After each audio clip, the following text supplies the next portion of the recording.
So here's a little story about why you need a graph database. Have a look at the diagram on the right. It shows how Bob and Alice live together in Richmond. Alice and Carlos are directors of a company called Acme. Acme has a business account and Bob has a savings account.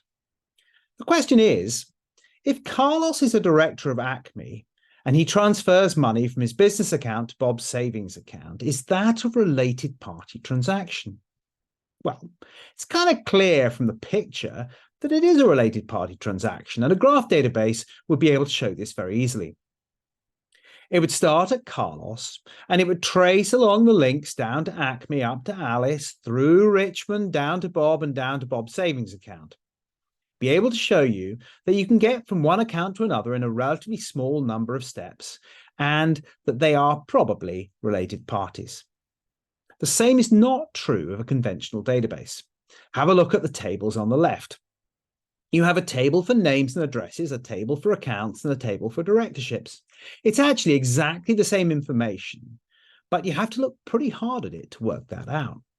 And finding the related party transaction is even harder, because for every link on the graph on the right, you have to code a table join on the left. So in order to find out that Carlos and Alice are related, you'd need to be able to join the directorship table to itself on the field directorship.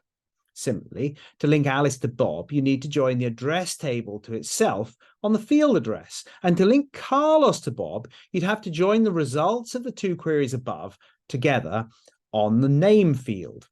Then you'd have to join the accounts into that mega table and filter out only the records with the source and destination accounts you're looking for. Now, that's a lot of query code.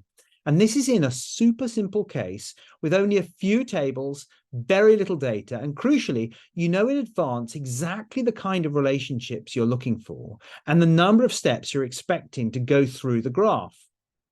If you don't know both of these things, you'll have to code separate queries for every possible way of traversing through your information and run them all in order to see whether in any one instance there's a connection.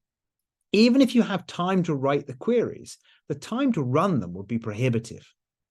It's no wonder that before graph databases came along, fraudsters and money launderers were able to move through banking systems undetected.